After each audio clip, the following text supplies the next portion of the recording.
on connaît nos produits qu'on mange, évidemment, Oui. plus on connaît nos goûts aussi en alimentation. Et le sans gluten devient véritablement une mode. C'est vraiment une mode, hein? Fait qu'on en voit de plus en plus. Puis en fait, le mois de mai, c'est le mois de la sensibilisation à la maladie cœliaque. Fait que c'est important d'en parler. Puis si on regarde les statistiques, tu as 1 % de la population qui souffre de maladie cœliaque. Maladie cœliaque, intolérance au gluten, qui est une protéine qu'on va retrouver dans le blé, entre autres, dans le seigle, dans l'orge, puis il y en a dans plein de produits dérivés. On parle surtout d'une intolérance, hein, pas d'une allergie, c'est ça? C'est ça, à cause que le système immunitaire n'est pas impliqué comme une allergie. Par contre, tu as une atteinte au niveau de l'intestin. Fait que si tu vas voir dans l'intestin, il y a beaucoup d'inflammation, malabsorption de différentes vitamines, minéraux aussi. Fait que c'est quand même une condition qui amène beaucoup de fatigue, des problèmes intestinaux, beaucoup de ballonnement, diarrhée.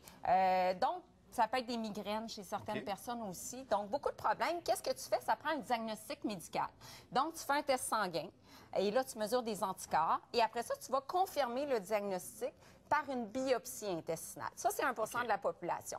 Régime sans gluten à vie, tu n'as pas le choix. C'est le traitement de choix. Y a-tu un pourcentage de gens qui ne sont pas atteints de maladie cœliaque, mais qui sont inconfortables avec le gluten? Justement, puis on en parle de plus en plus. Puis c'est important de faire le point là-dessus. 3 à 6 % de la population qui souffre de sensibilité non cœliaque au gluten. Fait que ça veut dire si tu vas faire mesurer tes anticorps négatifs, tu n'as pas la maladie cœliaque. La biopsie, ton intestin il peut être très beau aussi, mais tu as quand même des symptômes. Tu ballonnes beaucoup, fatigue très intense. Donc, si tu as ça, bien là, on peut exclure le gluten, voir si tu vas mieux. Puis à ce moment-là, bien, ça permet de voir si tu as de l'hypersensibilité au gluten. Et puis dans les épiceries, il y en a de plus en plus. De plus en plus. On va voir des photos. S'allonge. Et là, je suis allée hier à l'épicerie. Regarde, on a le choix. Donc ça, c'est une bonne nouvelle pour les gens qui souffrent réellement d'intolérance parce que des choix, il y en a. Il y a des sections complètes maintenant dédiées au sans gluten. Puis là, on n'est pas dans une épicerie spécialisée. Là. Non, on peut-tu douter du... Tu sais, quand tu marques gluten-free, il n'y en avait peut-être pas avant, puis là, il y en a moins. C'est ça qui est important, c'est que oui, on parle de maladie cœliaque puis d'hypersensibilité. Il y en a beaucoup. C'est une grosse mode, le sans gluten aussi. Puis il y en a beaucoup qui excluent le sans gluten à tort. Et là, on voit le logo, le programme de certification qui est endossé par l'Association canadienne de la maladie cœliaque. Si ça, on est rassuré. Là, c'est analysé par un tiers parti indépendant qui va à l'usine, qui s'assure qu'il n'y a pas de contamination croisée. Ça, c'est le summum, c'est le contrôle optimal. Mais tu vas voir d'autres partout, la plupart des compagnies, sans gluten, tout simplement, sans avoir le logo, la certification. Et ça veut dire, oui, c'est régi par Santé Canada, mais tu as moins d'inspections. C'est au bon vouloir de la compagnie de mettre ça. Ça veut dire que tu as moins de 20 ppm parties par million de gluten dans le produit, sécuritaire pour une personne qui souffre de maladie cœliaque, mais c'est quand même l'entreprise qui le met, puis on connaît que l'inspection est un petit peu so-so parce qu'on manque d'inspecteurs. Fait qu'il peut y avoir des compagnies qui mettent sans gluten, puis que finalement, il y a des traces de gluten et ça peut poser problème. Et aussi, le point, il y en a beaucoup qui font du sans gluten, qui n'ont pas réellement besoin de retirer le gluten. Faites attention parce que c'est pas tous les produits sans gluten qui sont intéressants pour la santé. Allez voir votre nutritionniste, allez voir votre médecin, c'est important. Côté sans gluten, là, quand tu retires le blé, là, ça te prend des substituts. Substituts, pommes de terre, riz, quinoa, sarrasin, par exemple, on n'a pas de gluten. Tu peux cuisiner avec ça. Du côté de la boulangerie Saint-Méthode, qui est partenaire de la Fondation québécoise de la maladie cœliaque, on a le vrai logo qu'on recherche, le logo, parce que c'est dans une usine. Ces pains-là, qui sont des pains frais, sont faits dans une usine. Une usine qui est dédiée au sans gluten. Fait que tu vois, il n'y a aucune contamination. C'est très sécuritaire.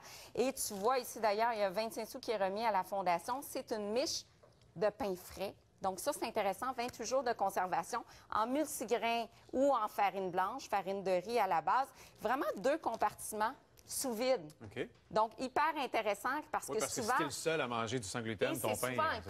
C'est souvent le cas. Si t'es seul, ben voilà. Fait que belle compagnie avec beaucoup d'efforts. Cuisine L'Angélique, un autre coup de cœur pour cette compagnie-là de Coaticook. Caroline Roy, qui vient de faire un livre d'ailleurs, son fils est atteint de problèmes d'intolérance au gluten. Elle a lancé ici 120 recettes, des recettes vraiment intéressantes, sans gluten évidemment, et des produits très nutritifs, à base de quinoa, d'amarante et tout ça. Pâte à pizza, Parce que, tu sais, une pizza, c'est de la farine de blé. Pâte à pizza sans gluten pour faire des biscuits, pour faire des gaufres, plein de produits. Et elle a gagné un prix pour la farine tout usage qui est ici, parce que farine tout usage, c'est difficile de cuisiner avec... bon. Il te reste une petite 30 secondes, Isabelle, pour d'autres produits que tu veux nous suggérer. Pour dire qu'il y a toutes sortes de produits sans gluten. Il y a même de la sauce pour poutine. Regarde, sauce pour poutine sans gluten. Donc, sans farine de blé, des bartendes, ici des cônes pour faire des crèmes glacées. Il y en a dans tous les domaines. Mais c'est important de le rappeler aux gens, de ne pas faire un régime sans gluten. Ça, c'est pas nécessairement bon pour la santé. C'est ça. Pour faire un régime sans gluten, il faut avoir soit la sensibilité ou la maladie cœliaque. Et je termine sur le prix, parce que qui dit sans gluten, évidemment, les produits sont plus chers.